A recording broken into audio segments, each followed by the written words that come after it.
Welcome to SVG-TV News for Thursday, February 6, 2020. I am Rochelle Batiste with the details.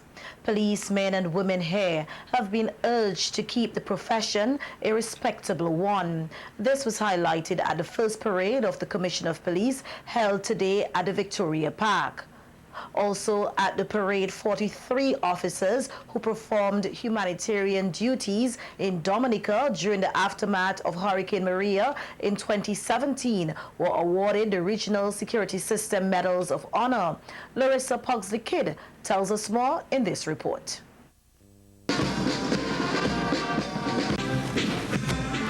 More than 100 officers of the Royal St. Vincent and the Grenadines Police Force were part of the first Commissioner of Police Parade today, Thursday, February 6th at the Victoria Park. Those on parade were inspected by Commissioner Colin John. Addressing the gathering, Commissioner John said while most of the officers on parade were found to be properly attired, a few did not meet the required standard. Appearance or lack of proper appearance. The Royal St. Vincent and Grenadines Police Force, we pride ourselves in being the best turnout police force in the region, and we have to make sure that we maintain that standard, and hence the reason for Commissioner's Parade and events of this nature. Commissioner John said nevertheless the majority of the members of the RSVG police must be commended for their hard work, and called out the few whom he said have brought the police force into disrepute. He asked that officers strive to be professional and do the job they swore to carry out to help make SVG a safer place. Ensure that whenever a person or police officer takes that oath, he is true to that oath. We have seen some blemishes last year. We have seen some at the beginning of this year. We have to ensure that these things are as infrequent as possible, so that we can make sure that we act as professional and we perform as professional as possible. The police commissioner also called on members of the public to work with the police to ensure law and order is maintained at all times. We seek your guidance, we seek your support, we seek your assistance in making sure that we, the police, make sure that we, the public, are safe. At the parade, 43 police officers received the Regional Security System Medal of Honor for performing humanitarian duties in Dominica in 2017, following the aftermath of Hurricane Maria. These officers were drawn from the various departments of the police force. I want to endorse that and say thanks to you for your invaluable service that you provided to the people of Dominica. Deputy Joseph, he served from December 16th to December 28th. For SVG-TV News, Larissa Pugsley-Kidd. As motorists and other persons here try to get used to the changes in the flow of traffic along the Mackeys Hill Road, two members of the traffic branch of the RSVG Police Force used the opportunity to explain the changes to ensure a smooth transition. Corporal Brinsley Bob said as part of the changes, a traffic sign has been placed near the Haddon Hotel along the Mackeys Hill Road and explains its purpose. And it says that no entry between the hours of 6:30 a.m. to 9:30 a.m. and 11:30 a.m. to 1:30 p.m. 3:30 p.m. to 5:30 p.m. And this goes from Monday to Friday. What we have is that we have a lot of traffic that was traveling along the Mandela Highway, and we have used this route so persons can travel from the leeward side of the island to the windward side and have easier access. All right. So persons, everybody's not aware of the route of the traffic now, so we have officers in place at the Girls High School Junction and here at Han Hotel to assist us in directing the public and showing them what exactly is going on. And we have placed a sign here. A lot of persons don't know about it, but eventually they would know. They'll get around. Yes. All right. And what we normally do is that the officers at the junction would send the persons up so that they can see the sign. So they would be aware of it. Yes. Because if they come down this morning and they see the sign here, obviously they won't come back tomorrow. Yeah, well, hopefully. Right? There are two other signs which motorists will observe along the Mackey's Hill Public Road, and Corporal Carden explained the purpose of these two signs. Entry for traffic between 6:30 a.m. and 9:30 a.m., 11:30 a.m. and 1:30 p.m., 3:30 p.m. and 5:30 p.m. This clearly means that on mornings, the traffic that is coming from the Girls High School area cannot enter the road to use from Girls High School towards Whitechapel Road. However, it is beneficial to the traffic on the leeward side that they can move from the Parslot area come over to the Girls High School direction towards the New Democratic building at the junction at the Girls High School. Also, there's a sign on our left, on my left, bearing the legend, no entry. This means that no traffic, no vehicle traffic at all can go from the junction at Mackey's Hill towards the Level Gardens Public Road at any given time of the day. Another traffic sign can be found at Whitechapel Road near Her Majesty's Prison in Kingston, and Corporal Bob explained when it restricts the flow of traffic. And I want you to pay special attention to the time on this sign because it is different from the other two signs. So this sign, no entry from Monday to Friday between the hours of 9:30 a.m. to 11:30 a.m. and from 1:30 p.m. to 3:30 p.m. So you cannot use this road between those times. What we have is, on morning, we have traffic that is coming from the leeward side that could use the main road and still travel up this way until 9:30. So they have from 6:30, from in the morning until 9:30 to come up. All right. But So from 9:30 to 11:30, you cannot use this road. So therefore, persons like I would have asked Superintendent John about for the persons who are working like at like the Nabrigo's Ice House. Yes. And some persons traveling there. So this is the road that they would take. Yes, you use this road and go up to the gym and go across. And go across. Yes. Right? Yes. And this time limit is different than those of the other two sides. Yes, of course. In some news from Parliament now on the 2020 budget debate. There is a need for the re-engineering of the country's education system to cater to the needs of every citizen. That's the position shared by Opposition Member of Parliament for the Southern Grenadines, Terence Oliver, during the contribution to the debate on the 2020 budget. Oliver says in order for the country to have a thriving education sector, equitable distribution of resources and access must be made available to all so that everyone will have the opportunity to make good of themselves. He said another area which needs to be looked into is to make the system more equitable, is to have all the schools placed on a level playing field. One in which all schools will be considered to be prestige or elite.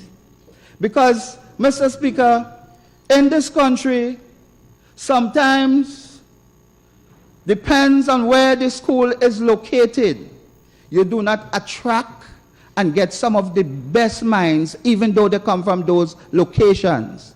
And we must change our methods of access to secondary schools by make sure that all schools, as much as possible in every locality, be considered to be elite or prestige.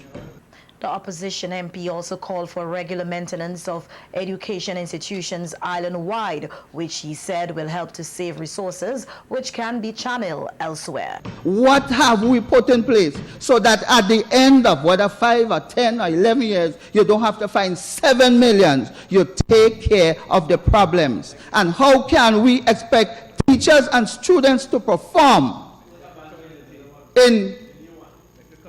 how can we expect them to perform, Mr. Speaker, in conditions like these? We must do better than what we are doing. It is also time to separate the teaching profession from the service commission. The teachers must be given their own commission to deal with the professionalism and the development of teachers in this country. We need to do that. We're talking about a revolution, and we want things to change. But in some cases, we're operating in the same mode. We have to change the mode in which we operate, re-engineer our system to bring the benefits, not only to students, but also to teachers.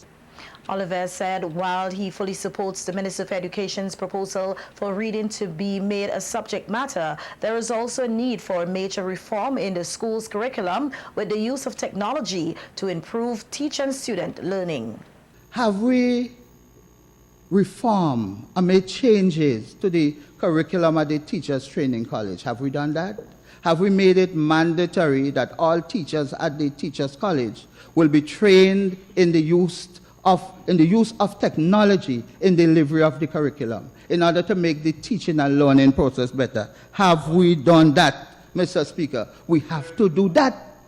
The other point, Mr. Speaker, training teachers, bringing somebody from Union Island or from whatever school or Canaan, and you give them a couple hours training in the use of technology, in the use of the delivery of the curriculum. Mr. Speaker, that alone is not going to get teachers to do what they have to do. I suggest that we have a cadre of professionals who are versed in this area. You zone the country and you have these professionals visit schools, working with teachers in order to implement what we want the teachers to do in our schools. Because to some teachers, yes, they are trained in the use of the computer, but not how to apply it in the teaching and learning process. And we need to get that right. Parliamentary Secretary in the Ministry of Education, Senator Deborah Charles, says the government continues to assist the nation's youth through its social programs, which allow for the most vulnerable to be able to take advantage of the many opportunities in education. Making her contribution to the 2020 budget debate, Senator Charles said, recognizing the cost of books for students, particularly at the secondary level, $1 million was budgeted last year to assist students through the book loan scheme, a program which she says has been beneficial to students and their parents. Last year, 2019 to 2020 school year, we budgeted $1 million to assist students on this program. The Ministry of Education spent $999,998, $2 short of the $1 million. We bad spent. Mr. Speaker, I want to say this morning that 69.33% of the students in our secondary schools have benefited from the book loan scheme for this academic year. 9,510 students have benefited from the book loan scheme. We haven't been doing anything for young people. That's what is it? We haven't been doing anything for young people. Maybe we're doing it for the parents. Charles said through the Zero Hunger Trust Fund, over 300 students nationwide have received the help they need. In the schools, we seek to provide and support our students to ensure that there's completion in their school, in their courses of studies. Remember, so you students, have 15 minutes. Excuse me? You have 15 minutes. Thank you, Mr. Speaker. So students who are at the grade 6 level are assisted with their book reports and all of those things that they have to do. But also, Mr. Speaker, we have been giving to a number of students in different schools, and I think that those schools are about 15 of them, or 12. Sandy Bay Primary, participants 44, Fair Hall Government 45, Fancy 15, Lauders Primary 26, Clare Valley 29, Barley 82, Chateaubelair 29, Rose Hall 22, Gome 15, to the tune of 307 children. The government senator said another program which has been beneficial to the nation's students is the school feeding program. Mr. Speaker, the school feeding program was set up to assist vulnerable children. And we have just over 57% of our children on the feeding program. We have about 7,403 learners across 64 primary schools who presently benefit from the feeding program. While I'm on the feeding program, sir, I would like to thank our corporate neighbors, Thirsty Water, who have continuously been assisting us in the breakfast program for children who would come without a meal in the morning. Budget 2020 facilitates many exciting developments in agriculture, fisheries and livestock production. So says Minister of Agriculture Saboto Caesar during his contribution to the 2020 budget debate in Parliament yesterday. Highlighting some of the developments in fisheries, Minister Caesar said the government has been busy facilitating expansion in the sector. Caesar said key infrastructural developments such as the Argyle International Airport and the leasing of fisheries centers island-wide form part of the plan to develop the fisheries sector, a plan which he said has yielded fruits seen in the dramatic increase in export of fish. He said more developments are underway with the coming on stream of rainforest seafood fisheries plans in Calico. February the 14th or the 15th, there is going to be a groundbreaking ceremony where one of the largest investors in fisheries in the hemisphere will be coming to set up a plant in Calico for the benefit of the fisher folk of St. Vincent and the Grenadines. What is important, Mr. Speaker, about that is that in the contract it is detailed that the company must purchase $20 million worth of fish and fish product from Vincentian fishers. You know what that means, Mr. Speaker? Budget 2020 has ensured that there is an opportunity, but not only that there's an opportunity, but that the fisher folk of St. Vincent and the Grenadines will be assisted with finance to capitalize their further production of fish and fish products to sell to this company.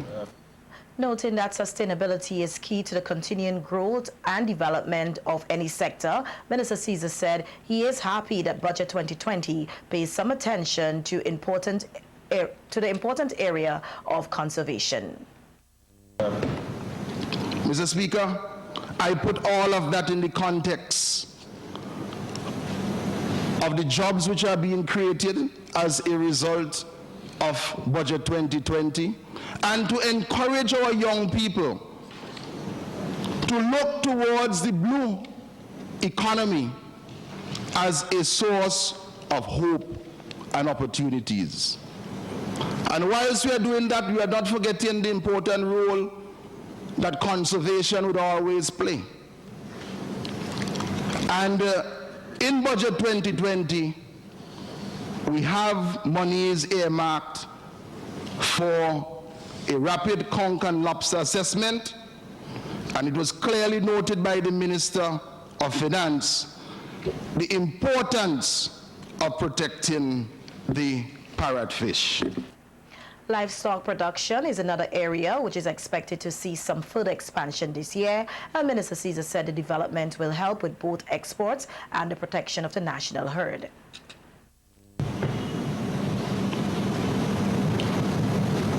It is noted clearly that we are going to embark on the establishment of an abattoir. And I listen to the news from time to time, and I hear whenever we export cattle to Grenada, some persons in some dark corners say that we're sending away all the cattle. We're sending away all the pigs. But how can you grow an economy if you do not focus on export? But the important point I want to make, Mr. Speaker, is this. We are increasing our exports, but we are ensuring that our national herd is protected. And that is why in Budget 2020, we are focusing not only on export, but artificial insemination programs, embryo transfer in cattle, and we are actively seeking foreign direct investors who will come to St. Vincent and Grenadines and invest in joint venture initiatives to address the issue of livestock expansion.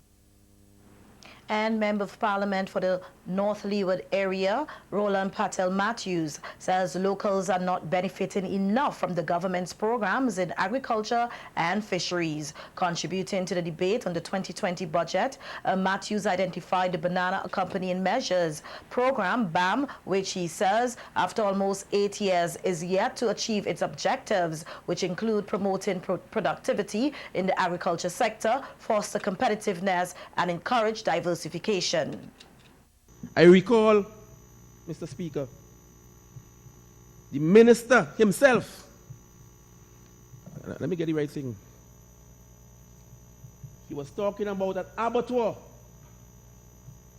to be financed by this program. Instead, up to date, no abattoir in St. Vincent and Grenadines. None whatsoever. Instead,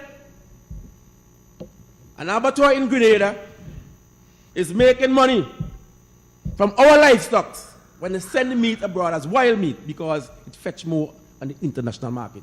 St. Vincent and the Grenadines could have been making this money rather than we just supplying the raw stock.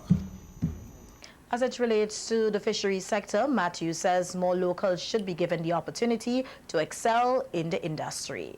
Speaker, but yet we're here talking and we're praising the local fisher folks, which I believe is justifiable. But however, while we're doing that, Mr. Speaker, while we're praising them for the millions of dollars the local fisher folks make, and we encourage them to continue their hard work, but what are we doing instead? Bringing in large, multi-million-dollar competitor.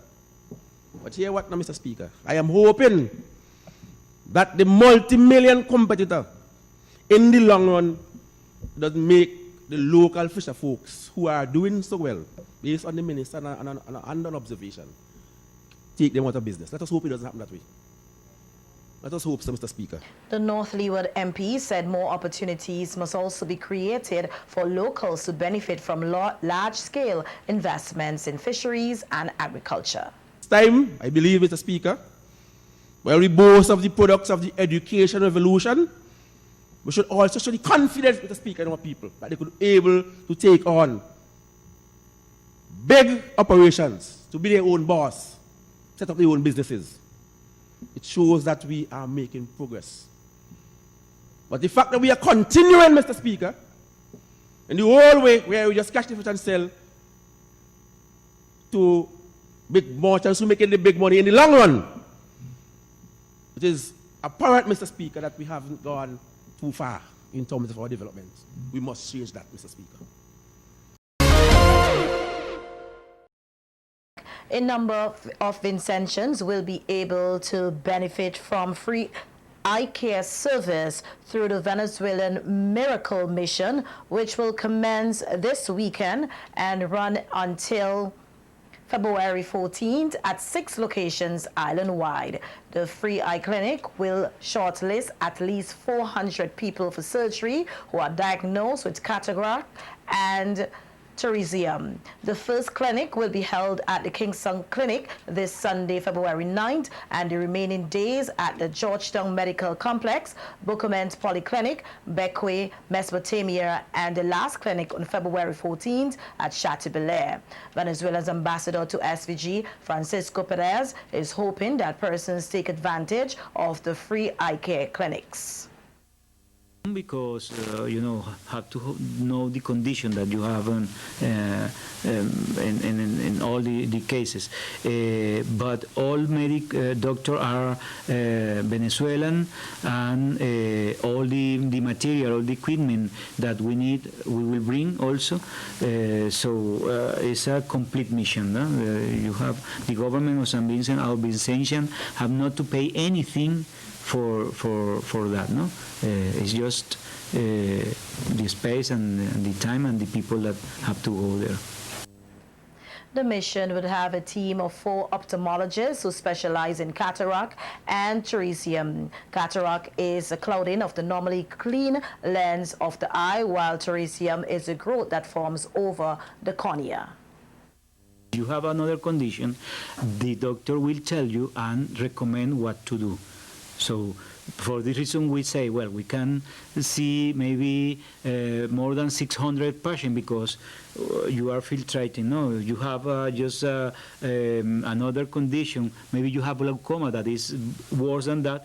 They can take note of that, and maybe in the future we can do another miracle mission and bring doctor that they are specialized in glaucoma to operate to do the surgery of glaucoma.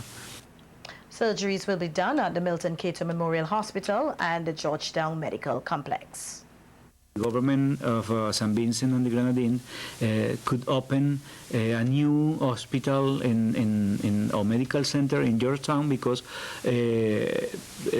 we will use this premise to do the surgery. And so Georgetown and Milton Cato will be the surgery, and that will happen between the 26th of April or April 26th. The Miracle Mission is part of an agreement under the Petro-Caribbean Regional Integration Agreement. This is the second mission that will be held in SVG. Local artist Winston Papa Easton Lewis, who is a big fan of Marley, continues to celebrate the reggae legend's birthday, which is today. The reggae icon was born on February 6, 1945 and passed away on May 11, 1981. With today being the birthday of reggae music legend Bob Marley is remembered as for his music and how it has impacted lives. Lewis, who has been paying tribute to Marley for the past 28 years, is encouraging young artists to get more in tune with reggae music, which he said can influence and inspire them in a positive way. These days, the music, a lot of the music we listen to is music that really send you sometimes in the wrong direction. You know, as far as the lyrics is concerned, you know, it's not so much the music, but the lyrics, you know, because the lyrics is what you listen and the lyrics is what you influence from. And a lot of these music is not so, a lot of these lyrics is not something that you would hear from a conscious guy like Bob. Because if you listen, Lewis' daughter, who is more into dancehall music, said she fully supports her father's endeavor and his passion for reggae music. And everything. And I think what my dad is doing is very good. He should keep it up and, you know, encourage young generations like me, you know, to push and love one another. Bob Marley was a Jamaican singer and songwriter, considered one of the pioneers of reggae. His contribution to the music increased the visibility of Jamaican music worldwide and made him a global figure in popular culture. I listen to any kind of music. Okay, what about the reggae? Yeah, not good. The kind of Bob Marley? Redemption songs.